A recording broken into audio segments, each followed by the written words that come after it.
बिल्कुल। तो panic selling की बात अब कर लेते हैं, क्योंकि इससे रेफरेंस मिलता है इसी का कि पैनिक सेलिंग होकर आप सब कुछ अपना बेचने लगते हो, खास करके क्रैश के दौरान, और अक्सर हम ये देखते हैं। इस माइंड ट्रैप को आप कैसे समझते हैं, ये जो पैनिक सेलिंग वाला मोड होता है?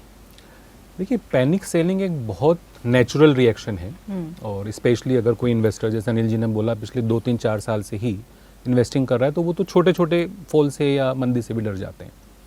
तो बहुत नेचुरल रिएक्शन है पैनिक सेलिंग। जो पेशेंस है वो एक बहुत रेयर वर्च्यू है, जो बिल्ट होने में बहुत समय लगता है।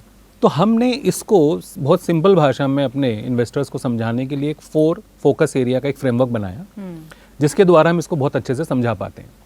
तो उसमें जो पहला फोकस एरिया है वो बात करता है 6 फाइनेंशियल डिजीजेस के बारे में, कि एज एन इन्वेस्टर आपको 6 गलतियां क्या क्या नहीं करनी चाहिए अपनी इन्वेस्टिंग जर्नी में।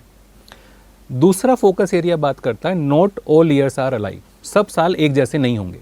अगर आप 10 साल का निफ्टी का रिटर्न देखें तो उसमें 3 साल ऐसे हैं जब आपको नेगेटिव रिटर्न मिला है या फ्लैट रिटर्न मिला है।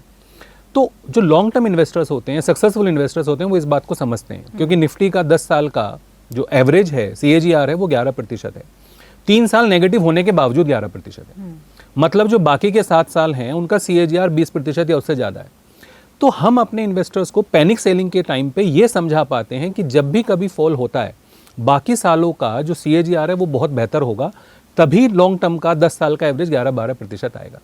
इस 4 फोकस एरिया का जो ये फोकस एरिया नंबर 2 है, इसके द्वारा हम उनको पैनिक सेलिंग से काफ़ी हद तक बचा पाते हैं। तीसरा है जो पेशेंस, उसके लिए फोकस एरिया नंबर 3, जो बात करता है कि शॉर्ट टर्म में markets are driven by sentiments and news flow, कि जो सेंटिमेंट्स बने हुए हैं, न्यूज़ फ्लो बना हुआ है, वोलाटिलिटी है, उसकी वजह से शॉर्ट टर्म में मार्केट्स रिएक्ट करेंगे, बट लॉन्ग टर्म में मार्केट्स फंडामेंटल पे ही चलेंगे। तो आप बहुत शॉर्ट टर्म को लेके वरी ना करें, क्योंकि लॉन्ग टर्म में मार्केट फंडामेंटल पे चलेंगे, आप पेशेंस रखें। और जो चौथा फोकस एरिया बात करता है वो करता है चेरिश ए फ्यू, कि आपको हर सेक्टर, हर कंपनी में निवेश करने की ज़रूरत नहीं है। अगर आप एक सक्सेसफुल इन्वेस्टर बनना चाहते हैं तो आप अपना एक पोर्टफोलियो बनाएं अच्छे सेक्टर्स का, अच्छी कंपनीज का, और उसको चेरिश करें। हर एक सेक्टर, हर एक कंपनी खरीदने जाएंगे तो सक्सेसफुल इन्वेस्टर नहीं बन पाएंगे। तो इन चारों फोकस एरिया के द्वारा हम अपने इन्वेस्टर्स को पैनिक सेलिंग से भी, मुझे ऐसा लगता है इतने सालों के एक्सपीरियंस में मैं कह रहा हूँ, काफ़ी हद तक बचा पाए हैं।